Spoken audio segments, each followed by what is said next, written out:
In this review we'll be going back to 1989, the year of the Bat. This is Tim Burton's Batman on 4K UHD Blu-ray. It's been out for a while now, but let's take a belated look at how good this disc really is.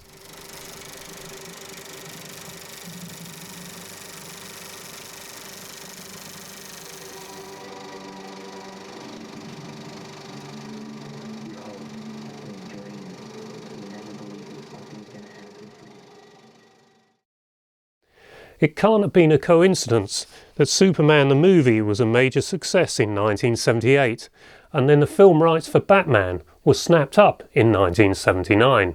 It took another 10 years before Batman finally came to the screen, and when it did, it proved to be different to any version of Batman we had seen before, and almost a complete antithesis to the approach taken for Superman. While Superman the movie had been bright, colourful and upbeat, Batman was dark, menacing and sinister. This approach was perfect as far as I was concerned, as I had been introduced to the Batman comics at a young age, before Spider-Man in fact, who would become my favourite comic book superhero, and thanks to this compilation volume my parents purchased for my brother and I in the early 1970s, I learned that the earliest Batman stories were the best. He was a ruthless character at times, and these are the very panels from 1939 that best sum him up for me. Batman has no compunction regarding the villain, who drops to his death in an acid bath, and so when Michael Keaton's portrayal of Batman has a Gotham City hoodlum hanging off a high-rise building, I really wouldn't have been surprised if he'd have thrown him off. I'm Batman. So the filmmakers went back to the Batman of the earliest comics, from when he was a dark avenger of the night, fighting crime with ruthless determination. He had lost that trait as the years went by, because comics went through something of a trial in America, and just like violence on television later on, they were blamed for youth delinquency after the Second World War. Through it all, the Joker has been the fans' favourite villain, and it was Jack Nicholson who was cast to play the Joker, after Michael Keaton had been announced to play the Batman. This was that Marlon Brando moment that gave the production a sort of kudos that Brando brought to Superman the movie. Once again, a big screen comic book adaptation was being taken seriously, but it was not without controversy, because long before the cameras started rolling, many fans proclaimed that Keaton was not the right choice to play the Dark Knight. Production was undertaken at Pinewood Studios in England, not only to save money, but also because the talent available there is just about the best in the world. There is also a massive backlot upon which to build Gotham City, which they did and successfully constructed something so real that it was entirely convincing as a dark, dangerous place, and just the sort of city that would spawn a crime-fighting, costume-clad superhero such as Batman. A highlight for me was the Batmobile, which was possibly the best looking car creation ever for a film. It was such a successful and special design that I don't understand why the later films changed it at all. There was even a scale extra car for those boys who never grew up. But we won't mention any names there then. A budget estimated around $35 million was substantial in 1989, but this was to be a massive release, and I can well remember the promotional campaign that started here long before the film arrived in August 1989. People everywhere seemed to be wearing Batman t-shirts, and the Bat symbol adorned shop windows and displays wherever you looked. This truly was the year of the Bat. Apparently in America there was such enthusiasm for this film, some people were going to see another film because they'd heard that the teaser trailer was being screened beforehand. That first trailer was a huge success and laid to rest any doubts about Michael Keaton in the title role. Within this short reel of trailers is a little piece of cinema history because it contains a copy of that 35mm teaser trailer.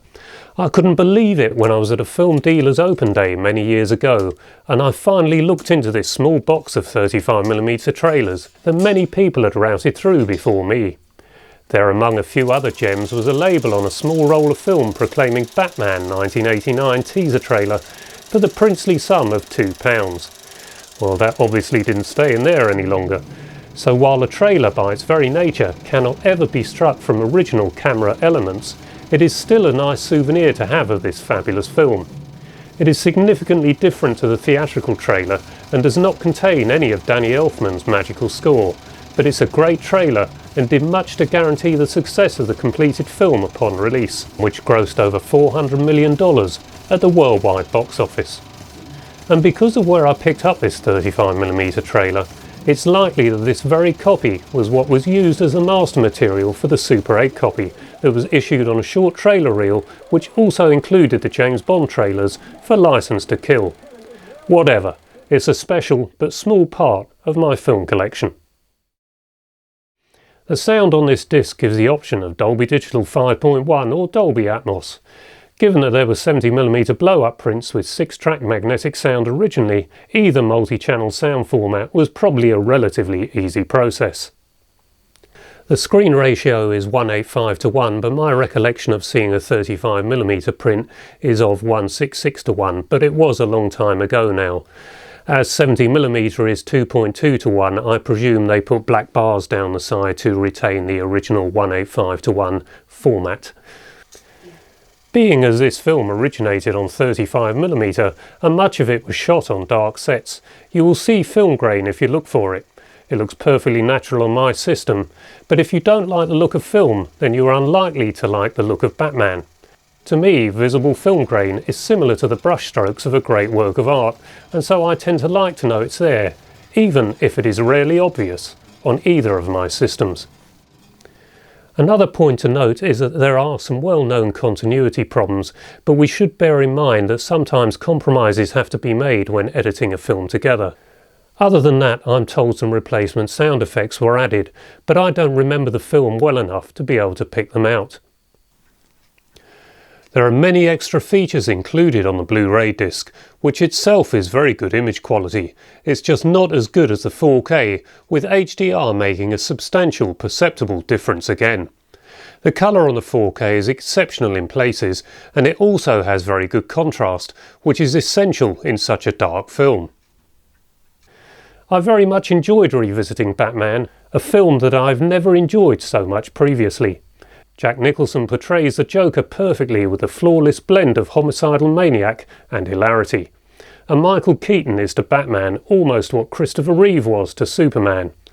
Add to that a great supporting cast including Jack Palance, Michael Gough and Kim Basinger, and it all adds up to something rather special that has possibly got even better with age. And to think Tim Burton had just his 30th birthday while making it. Amazing. So there you have it. This is another highly recommended and surprisingly good 4K disc. Now, I've been asked to look at a few of the superhero films, and indeed I hope to look at the Sam Raimi, or is it Raimi, Spider-Man films next, which are among my favourite. Possibly they are my favourites actually. But there's a remaster of Batman vs Superman coming out soon, and people have been asking me to take a look at that. However, I looked at the trailer yesterday, so perhaps you'll give me a better steer on whether or not that is worth looking at. Whatever it's like, we do know that some of that was shot on genuine 15% 70mm IMAX, so I think we know what that's going to look like on our new 4K disc. Anyway, that brings us to the end, I think. If you like this video, please give it a like and perhaps consider subscribing so I'll be encouraged to create even more content like this in the future. Until the next video, bye bye for now.